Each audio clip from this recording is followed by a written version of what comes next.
Good morning. Welcome, I think, to CrochetRocks. I have no idea which way is up this morning. I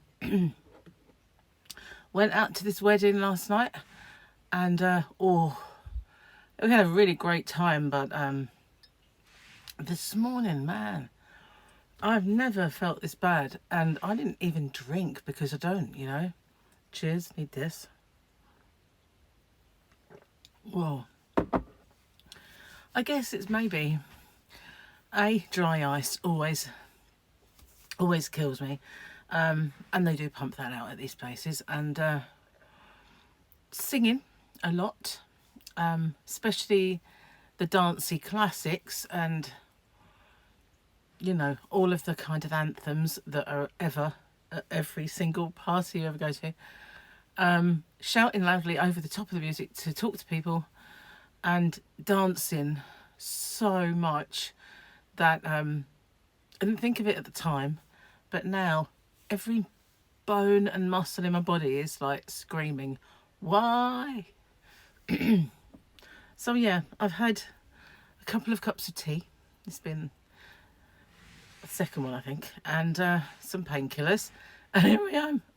So my voice is going a little bit, and it will. I do always sound really deep and meaningful the night after any kind of party because of that dry ice and all of the above mentioned stuff. But this one, it was going last night. Oh, and something really strange happened to me last night. It was a really lovely venue, and hang on, a place that Gary and I considered getting married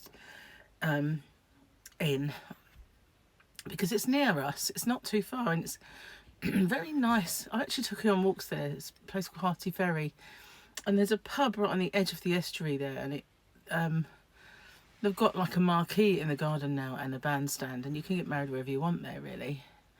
And they do wedding packages and all that sort of stuff, and they also go there for a meal. So Gary and I are going to go for a meal there one day. He used to work there as a teenager. Well, I don't know if he knows his teenager, but he used to wash the pots. But obviously it was just a pub then. Anyway, it was a place we'd often considered ourselves, but it was really, really nice. Unfortunately, by the water there, though, you get like midges and little gnats, and we had our... I shall show it to you. Obviously, it's in the back of the car at the moment. We had our caricature drawn. That was fun. But while we were kind of outside, there was lots of these little flies, and I didn't get bitten once. I was talking to this guy who'd been bitten like so many times, and I thought, oh, for once they're leaving me alone. Pah! Little did I know, because while we were sitting inside, I got stung right on the end of my nose. Seriously, what a place. And all of a sudden it felt like my nose was so tight it was going to explode. And I was talking to a guy, and I said to him, I've been bitten on my nose. He said, it doesn't notice. I said, it does to me. It feels like it's going to explode. And he said, you can't really even tell. If I looked in the mirror, it did look a bit fatter than it would normally, but it didn't look really bad. And I said, good job I didn't have a big nose when we had the beach. It would have looked like Pinocchio. It wasn't that bad, seriously, but it every now and then, every time I touched it, it kind of got really tight and hard. And I thought, I can't leave it alone, really. Nothing I could do about it. Thankfully, it's gone down now, but there is this red patch there. And it's strangely exactly where I had all that reaction with the actinic keratosis. How bizarre is that? So either I had a bit of a reaction to the makeup I was wearing, but why didn't it happen straight away? I think it must have been one of those little pesky midges. And funnily enough, there was one right on by the table, so I got my own back and give it a good old whack. But yeah, right on the end of my nose. Go figure that. Yes, I've got a bit of weepy eyes this morning. I'm not used to wearing mascara. Although as soon as I get home, the first thing I do usually is get it off. But the thing that I really wanted to do was take my boots off.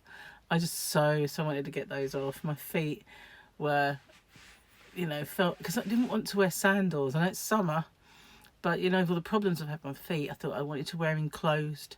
Gary said, wear your thigh high boots. That look really nice. So I'm like, it's not winter though, is it? But as luck would have it, it wasn't a blistering hot day, so I figured, yeah, okay, that kills two birds with one stone. I now know I don't have to wear tights or anything on my legs. So I wore a shirt, a skirt. It was that one that I wore at the Shard with the green bits on. And my boots. And wasn't too bad, actually. You know when you first go, when you're going to go out, you feel like you're going to be conspicuous and the odd one out because you're the fat one. But no, it was lots and lots of big people there, so I was quite happy, and they were all very outgoing. So I didn't shrink into the corner. And of course, I know some people there as well because, you know, I used to work for the ambulance service, and it was an ambulance person's do. So I kind of knew some of them anyway, and people are getting sort of used to me as Mrs. Gary sort of thing as well, the ones who don't know me. But yeah, it was good. Let's get this joke done. I didn't know if I was going to get to do one of these today, and in fact I don't know if I'll have time to upload it, so I might not. But yeah, we're going out we've got Sophia here at the moment.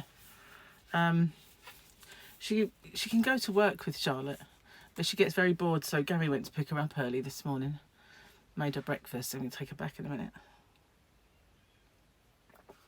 She had strawberry and blueberry pancakes. She really likes that, so Gary woke me up with the same. The mounting parent, the mountain parent says to the mountain teenager, "Don't give me that altitude."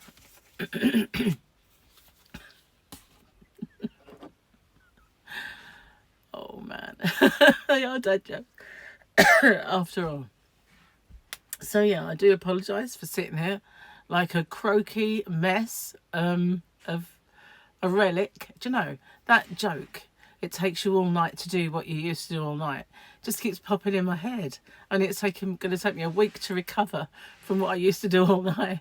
Well, actually, I used to dance the night away. That's what I mean. Obviously, not the other. Just saying. So yeah, I am suffering, and goodness knows if I was a drinker, how I'd be suffering. But the good thing was, when we got there, I said to the bar person, "What non-alcohol drinks do you have?" Because I didn't really want to drink Coke after Coke after Coke. It just jazzes you up too much, and plus I did want to sleep when I got home. So I said, "Oh, we have some alcohol-free copper bag, which is a fruity cider for those of you across the pond, and one I used to really like to drink." So they used to just do pear as a alcohol-free one. It was a nice, refreshing, summery drink. So I said, "Oh, is it pear?" She said, "No, it's strawberry and lime." And I thought that was my favourite of the alcohol versions. So I said, "Well, have one of those then." And I think I only drank 2 or 3 of them, and they lasted me all night because they're so big, and I don't drink them that fast. That yeah, I kind of had those. It was really nice. No Coke, no caffeine, just nice, refreshing, fruity drink. But I was craving tea when I got here. I just cup of tea, boots off, plonk in the chair, and just go, oh, what? Oh. And I had to drive home, obviously, being the sober person. But yeah, it was a very nice night, really, really good time. So that was good to kick back and let your hair down. Oh, speaking of hair, it did look quite nice yesterday. It really went just how I like it, all nice and shaped. But when I got home, where it was so hot in there, and where every time I cooled down, somebody grabbed me to dance, and got up again and got ultra hot again. And where it was just so hot and stuck to me, this kind of curliness is, you know, has set in. And it did go kind of in the waves, in the pattern of waves that I used to have when I was younger, which is the opposite to how you want your hair to go. Very annoying. So that it would then go like that, which it didn't, thank goodness, as much, but it's got a little vibe of it. Whereas you would like it to go like that, and not mine. It goes like that naturally, because it's horrible to me. But yeah, I looked in the mirror and thought, whoa, what happened there? But you know, and then you get fuzzy ends. And then when we left, it started to spit with rain. I thought, oh, if it's not so bad enough that I've got wet hair and fuzzy humidity hair, now I'm going to get it rained on. So it did look okay, but it just looks like a wreck like the rest of me. Anyway, I've got to get off. Upload this video. I know that there's absolutely very little about yarn or anything like that. Although one of the guys I was talking to last night knits. So we were talking about that, and he might pop in an appearance at HobbyRocks. We never know. So he did say put an order in, so I probably won't even remember. I have to remind him at some point. Anyway, thank you for watching, and this old relic. And I'll see you hopefully tomorrow without any aches and pains left. Bye for now.